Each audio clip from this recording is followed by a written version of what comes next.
রাষ্ট্রভাষা বাংলা প্রতিষ্ঠার আন্দোলনের ৭৪ বছর পরও নওগাঁ জেলার ৮৪৭টি প্রাথমিক বিদ্যালয়ে নেই কোনো স্থায়ী শহীদ মিনার। ফলে ২১শে ফেব্রুয়ারি আন্তর্জাতিক মাতৃভাষা দিবসে ভাষা শহীদদের প্রতি যথাযথ শ্রদ্ধা জানানোর সুযোগ থেকে বঞ্চিত হচ্ছে শিক্ষক ও শিক্ষার্থীরা। আমাদের বিদ্যালয়ে কোনো শহীদ মিনার নেই, এই কারণে আমরা কাদামাটি দিয়ে শহীদ মিনার তৈরি করে জাতীয় দিবস পালন করি। আমাদের স্কুলে কোনো শহীদ মিনার নেই। ২১শে ফেব্রুয়ারি পালন করতে আমাদের খুব অসুবিধা হয়। শহীদ মিনার বানিয়ে আমরা ২১শে ফেব্রুয়ারি পালন করি। আমাদের বিদ্যালয়ে শহীদ মিনার নেই, এই জন্য আমরা শহীদ দিবস পালন করতে বিড়ম্বনায় পড়তে হয়। জেলা প্রাথমিক শিক্ষা অফিস সূত্রে জানা যায়, ১১টি উপজেলায় মোট ১৩৭৪টি প্রাথমিক বিদ্যালয়ের মধ্যে মাত্র ৫২৭টিতে রয়েছে শহীদ মিনার।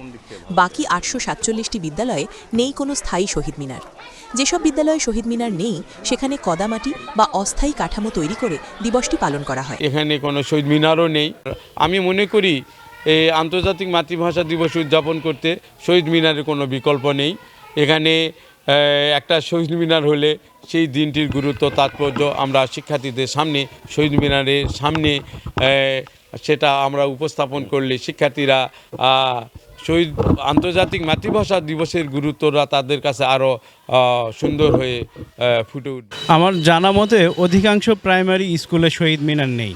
আর শহীদ মিনার না থাকার কারণে আন্তর্জাতিক মাতৃভাষা দিবস এবং আমাদের যে ভাষা আন্দোলনের যে ঐতিহ্য এবং ইতিহাস, এটা আমাদের কোমলমতি শিশুরা জানে না। তাই আমার দাবি যে অধিকাংশ প্রাইমারি স্কুল যেইগুলোতে শহীদ মিনার নেই, সেইগুলোতে শহীদ মিনার দিয়ে আন্তর্জাতিক মাতৃভাষা দিবস এবং আমাদের ভাষা আন্দোলনের তাৎপর্য তুলে ধরা যথেষ্ট সমীচীন বলে মনে করি। শিক্ষক, শিক্ষার্থী ও অভিভাবকদের দাবি দ্রুত প্রতিটি বিদ্যালয়ে শহীদ মিনার নির্মাণ করা হোক।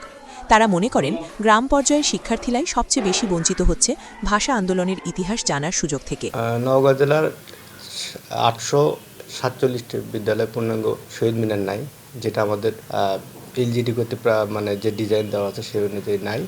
আর আমাদের ৫২৭টি স্কুলে আছে। তবে সব স্কুলেই ২১শে ফেব্রুয়ারির যে প্রোগ্রাম, সেটা অস্থায়ী শহীদ মিনার তৈরি করে আমাদের শিক্ষকগণ যথাযথ মর্যাদায় আমাদের আন্তর্জাতিক মাতৃভাষা দিবস ২১শে ফেব্রুয়ারি পালন। আন্তর্জাতিক মাতৃভাষা দিবসের চেতনা সমুন্নত রাখতে এবং ভবিষ্যৎ প্রজন্মকে ভাষা আন্দোলনের ইতিহাস সম্পর্কে সচেতন করতে নওগাঁর সব শিক্ষা প্রতিষ্ঠানে দ্রুত শহীদ মিনার নির্মাণের দাবি জানিয়েছে সচেতন মহল।